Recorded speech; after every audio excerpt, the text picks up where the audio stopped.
Hi everyone, and welcome to or back to my channel. I'm Jay for those of you who are new here. It's that point in the summer where the days are long, the brain is fried, and your attention span is, I forgot what I was gonna say. And your attention span is somewhere in a hammock scrolling. So if reading a 500-page novel sounds like a lot right now, I've got you. Today I'm sharing tiny books that pack a punch, all under 200 pages.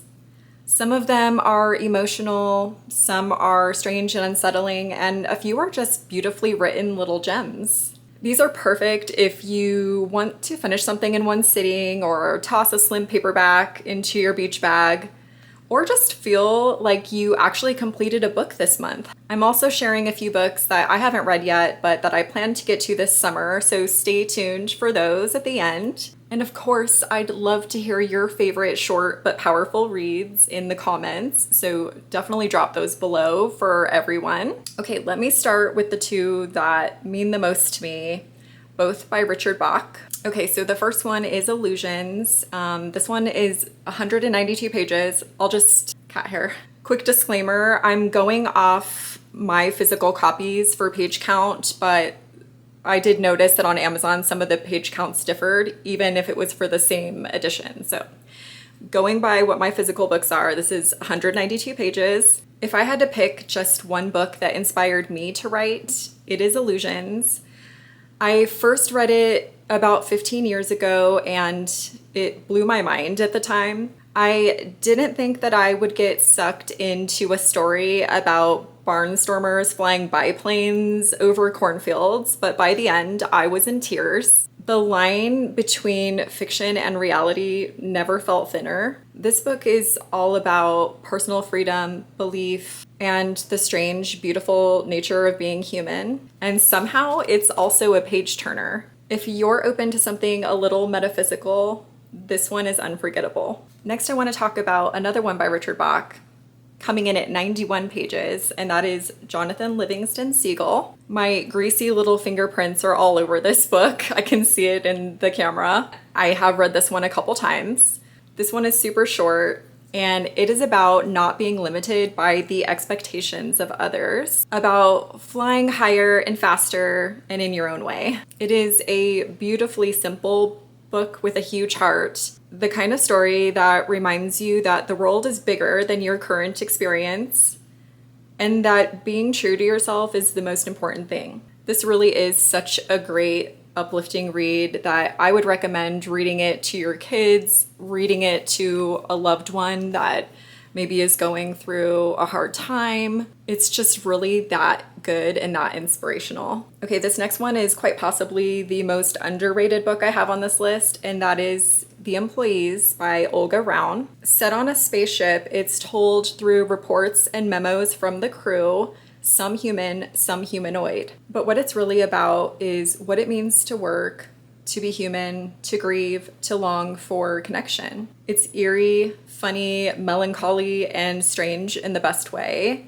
It made me question whether productivity has replaced personhood in our world. And the writing, sparse but gorgeous. I already want to reread it.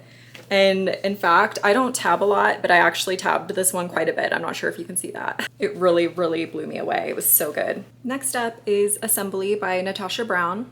This one is small, but razor sharp. We follow a Black British woman over the course of a single day as she prepares to attend her boyfriend's family estate gathering, all while reevaluating everything she's been told about success, identity, and who she's supposed to be. It's very internal, tightly written, and packs more social commentary into 100 pages than many novels could do in 400. If you like books that make you sit still for a minute afterward, this is one of those. Okay, this next one is a soft cheat at 210 pages, but I had to include it. And that is I'm Thinking of Ending Things by Emmalynn Reed. I read this one back in October for my video Reading Horror Until I'm Scared, and this one definitely did the trick. This book is a psychological spiral. I was a detective while reading it, I was terrified while reading it, and I was blown away by the end. I tabbed clue after clue, but also lines that were just beautifully written. It's a fast read, but it really lingers in that haunted, I need to process this kind of way. And honestly, I could see this being a book that I reread every fall. Okay, next up is The Bloody Chamber by Angela Carter. This one is another cat hair. This one is 47 pages. This book is actually a collection of short stories, so this much is The Bloody Chamber. I went into this one with very little context, and I'll just say Angela Carter's prose is something else. And while it's short, it is rich, dark, sensual, and sharply written. I'm not usually someone who feels confident analyzing literary prose, but Carter's writing just draws you in. She's working on multiple levels in a very small space, and it is powerful. Okay, and about the same length at 45 pages is The Metamorphosis by Franz Kafka. This is a strange little story that hits hard. Gregor Samsa wakes up one morning as a giant bug. And what unfolds is somehow less about that transformation and more about what it means to lose your place in your family, your work, and your world. I talked about this one in my sad book recs video because it gutted me. In my opinion, Gregor as an insect is more human than all of the people around him. This one's a classic for a reason. Okay, and on to the tiny reads that are on my TBR for the summer. The first one I'm gonna talk about, I think I picked this up during my fall haul, if I remember correctly. And that is I Who Have Never Known Men by Jacqueline Hartman. This one is 164 pages, and it's been recommended as a post-apocalyptic, emotionally devastating read about 40 women imprisoned underground. No context, no past, just the question what it means to exist without freedom. It's described as haunting and intimate, and I cannot wait to experience this one for myself. This next one has been on my physical TBR for a little while now, and at 192 pages, it fits into the tiny category, and that is The Days of Abandonment by Elena Ferrante. I've heard that this is rage distilled into fiction. After being abruptly left by her husband, a woman spirals angrily, eloquently, and begins to unravel what's left of her identity. It's supposed to be intense, raw, and claustrophobic, and I already know that Ferrante's voice will make it unforgettable.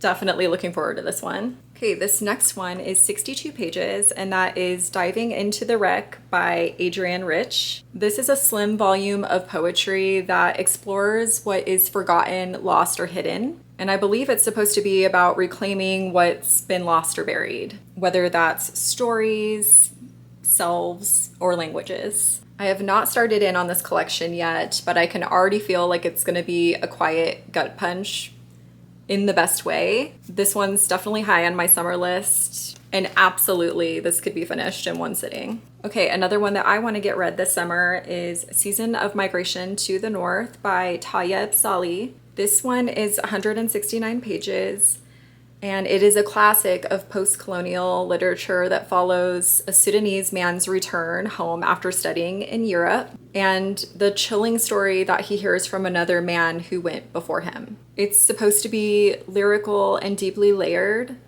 exploring identity, legacy, and colonization. I've wanted to read it for years, and this is definitely the moment. So those are some of my favorite tiny but mighty reads, plus a few I'm hoping to cross off my list this summer. If you've read any of these or have your own favorite short books you think I should check out, definitely drop them in the comments. I'm always adding to my TBR. And if you're new here and enjoy cozy bookish vibes, reading vlogs, and the occasional trail break, feel free to subscribe so you don't miss what's coming next. I really do hope one of these tiny books finds you at just the right time. Thanks so much for being here with me today, and I will see you all soon in the next video. Bye!